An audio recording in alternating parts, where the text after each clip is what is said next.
شکر ہے بہت لوگوں نے تعزیت کی، لیکن اس موقع پر کچھ لوگوں نے بہت منفی کردار ادا کیا۔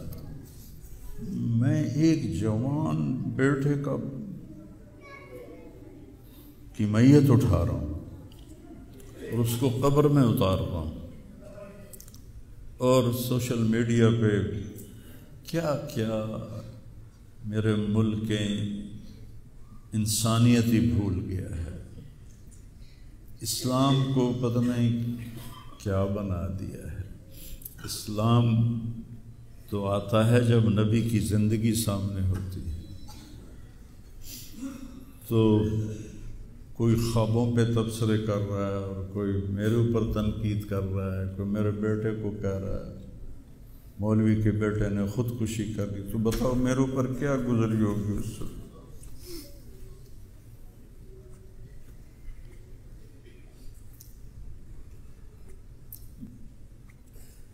حضرت عمرو ابن ابسہ سے پوچھا، یا رسول اللہ سب سے اعلیٰ درجے کا اسلام کیا ہے؟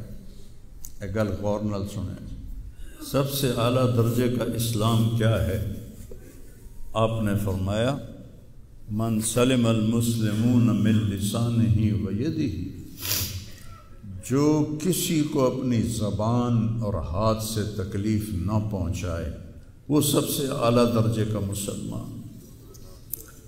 اب یہاں حال یہ ہے کہ دنیا دار ہوں، دیندار ہوں، علماء ہوں، ان کی زبانوں سے الفاظ نہیں نکلتے، ان کی زبانوں سے آگ نکلتی ہے، ان کی زبانیں آگ برساتی ہیں۔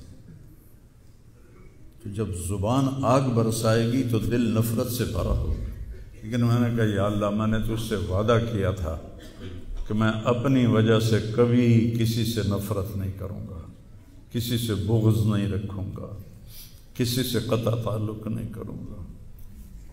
آج مجھے یہ وعدہ پورا کرنے میں زور لگانا پڑ رہا ہے کہ ایک طرف مجھے اپنے بیٹے کی لاش نظر آتی ہے، ایک طرف ان نادانوں کے تبصرے نظر آتے ہیں۔ میں کسی کا نام نہیں لیتا، بھرا پڑا ہے سوشل میڈیا، اور اتنی جھوٹی خبریں، اتنی جھوٹی خبریں، اتنی جھوٹ، زخم پہ مرہم لگاتے ہیں یا نمک چھڑکتے ہیں، اور وہ اسلام سمجھ کے کر رہے ہیں۔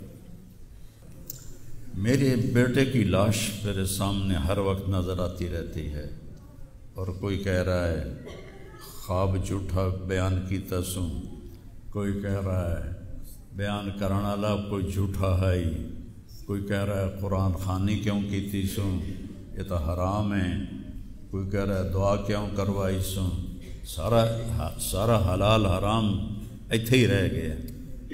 ایک زخمی باپ کے زخم پر پھنبا رکھنے کی بجائے میں نے بڑے انسان زندگی میں صدمے دیکھتا ہے، ناگواریاں دیکھتا ہے، میں نے بڑی بڑی ناگواریاں دیکھی، لیکن عاصم کی ناگواری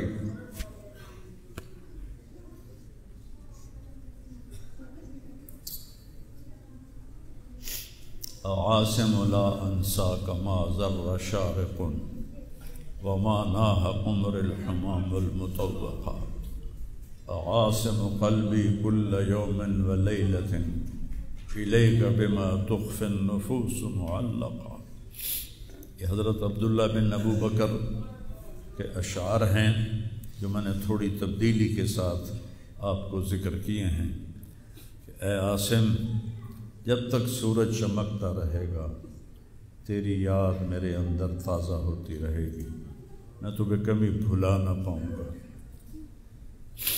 اے عاصم، دن ہو یا رات ہو تیری یادوں سے میرا بسیرا ہو رہا ہے، میرا دل تجھ میں دن میں بھی اٹکا ہوا ہے، رات کو بھی اٹکا ہوا ہے۔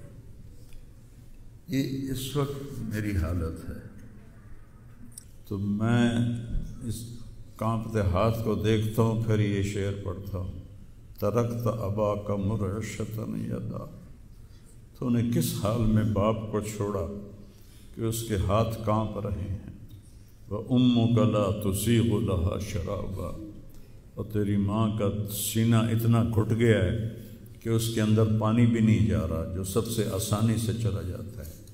یہ کیفیت ہو ماں باپ کی، اور کوئی مولانا اٹھ کے تبصرے کر رہا ہو، کوئی مفکر اٹھ کے تبصرے کر رہا ہو، بتاؤ میرے پر کیا گزری ہو۔ اس لیے میرے نبی نے فرمایا کہ زبان کو روکنا ساری شریعت کا خلاصہ ہے۔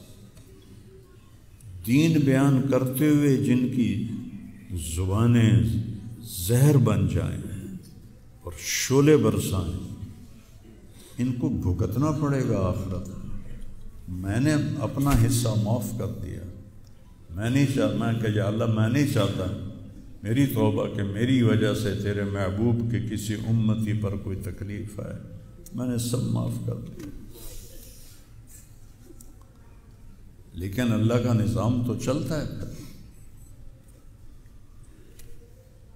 اور صرف لائک لینے کے لیے جھوٹی خبریں، چند پیسے اکٹھے کرنے کے لیے، وہ یہ نہیں جانتے کہ ایک باپ کا زخمی جگر اور کتنے زخم گہرے ہو جائیں گے تمہارے چند پیسوں کے لالچ، اور کرنے کو کوئی باتیں ہیں نہیں۔ اور جو اس قسم کی واہیات بولتا ہے اس کو لوگ سنتے بہت، کوئی مثبت بات کرتا ہے تو اس کو سنتا کوئی نہیں۔ میں نے اپنا دکھ آپ کے ساتھ شیئر کیا ہے، اور آپ کو نصیحت کرتا ہوں اپنی زبان کی حفاظت کر۔ میرے نبی نے کبھی منبر پہ کھڑے ہو کر کسی کو برا بھلا نہیں کہا، عبداللہ بن ابی کو بھی برا بھلا نہیں کہا، مجلس میں بیٹھ کر کسی کو برا نہیں کہا، اور تو یہ کرتا ہے، مرتے دم تک آپ نے یہ کسی کو نہیں کہا۔ کسی کی کمی بھی دیکھی تو نظریں جھکا لیں، اس کی کمی کو اچھالا نہیں۔ ہمارے ہاں، ہمارے خطیبوں کے ہاں یہ دین بن چکا ہے کہ ان کے سامنے میرے نبی کی سیرت نہیں ہے، تو میں آپ کے سامنے ہاتھ جوڑتا ہوں، ویسے بھی کسی کو اپنی زبان سے دکھ نہ دیا کرو۔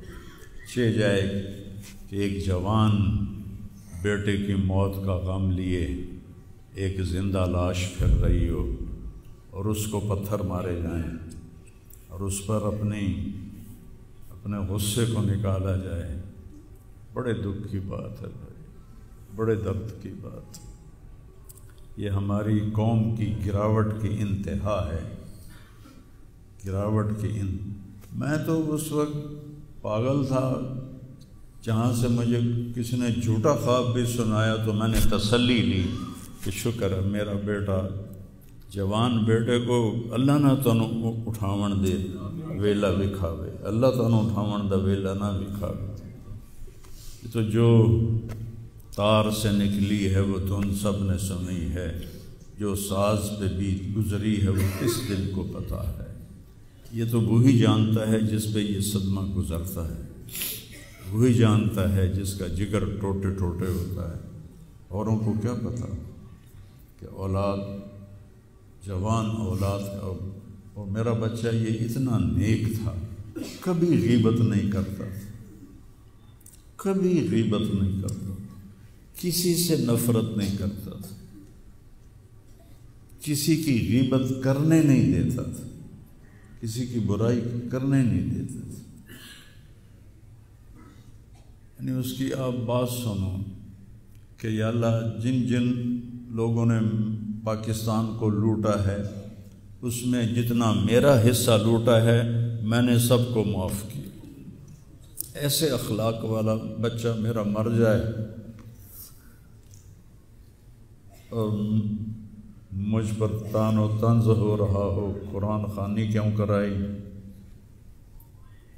کوئی کفر کر دیتا ہے، اسلام ہی چوں نکل گیا۔ یہ دیوبندی بریلویوں نے آپس میں لڑ کے پوری امت کا بھولیا بگاڑ کے رکھ دیا۔ خطیبوں نے، میں صحیح علماء کی بات نہیں کر رہا، خطیب چاہے دیوبندی کے ہوں، چاہے اہل حدیثوں کے ہوں، چاہے وہ بریلیوں کے ہوں، چاہے وہ شیعوں کے ہوں، سوائے نفرت کی آگ بھڑکانے کے ان کے پاس اور کوئی موضوع کوئی نہیں۔ آج میں گیا ہوں اپنے، صبح بہت میرا سر بھاری تھا تو میں سیر کے لیے فجر کے بعد نکلا، اپنے مین فارم پر پہنچا تو وہاں نوکر کھڑے تھے، تو ہمارا ایک نوکر ہے شبیر اس کا نام ہے، تو وہ میں نے ایسے ہاتھ بڑھایا ملنے کے لیے، کہا میاں صاحب آسم میاں طرح ساڈے نال مل لو، انج نہ مل لو۔ میں کیا وہ کیویں ملدا ہے؟ ہمارے ہاں زمینداروں میں نوکر اور زمینداروں کا آپس میں بڑا فاصلہ ہوتا ہے، وہ جب ہمیں ملتے ہیں تو یوں جھک کے ملتے ہیں یا گوڈے پکڑتے ہیں اور اپنے آپ کو پیچھے ہٹا کے کھڑے ہوتے ہیں۔ تو وہ شبو نے کہا جی ہم میاں صاحب سے ملتے تھے ایسے ہی جویں ساڑھے نال ملتے ہیں، تو وہ کہتے یار تم لوگوں کو تو ملنے کا طریقہ ہی نہیں آتا، ہاتھ کھولو۔ ان کے ہاتھ کھلوا کے ان کو جپھا ڈالتا تھا اور ان کے کپڑوں پہ مٹی لگی ہوتی تھی۔ ایسا میرا بیٹا گیا۔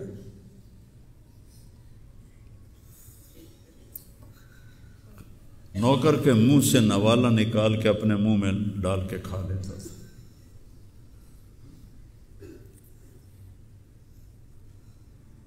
کبھی اس کی جیب میں پیسے نہیں ہوتے تھے، جو بھی دیتے وہ ادھر دے دیا، ادھر دے دیا، ادھر دے دیا، ادھر دے دیا۔ نئی گاڑی میں کوئی غریب آدمی کو بٹھاتا نہیں ہے، وہ نئی فارچونے میں وہ اس پاگل کو بٹھاتا تھا۔ یہ بھی مذاق بنا دیا لڑکا۔ ہائے ہائے ارے وہ دل ہی تو ہے نہ سنگ و خشت، درد سے بھرنا آئے کیوں، اور تم مجھے اور رلا رہے ہو۔ اس کو بھی مذاق بنا دیا۔ وہ ابھی بھی زندہ ہمارے گاؤں میں جائیں ویکھنے جا کے ویکھ لو۔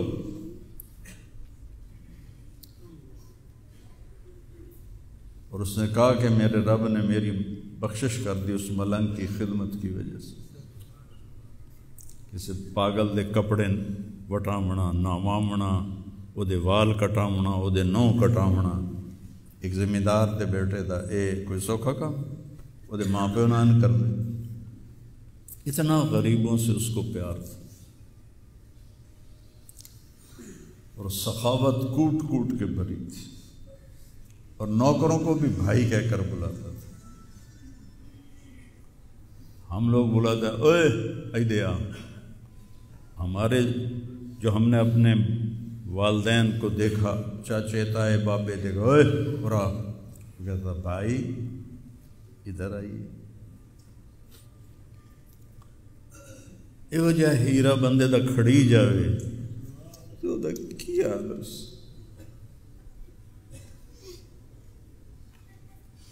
شرم ہی نہیں آتی لوگ کم بختاں چار ٹکے یا سستی شہرت لین واسطے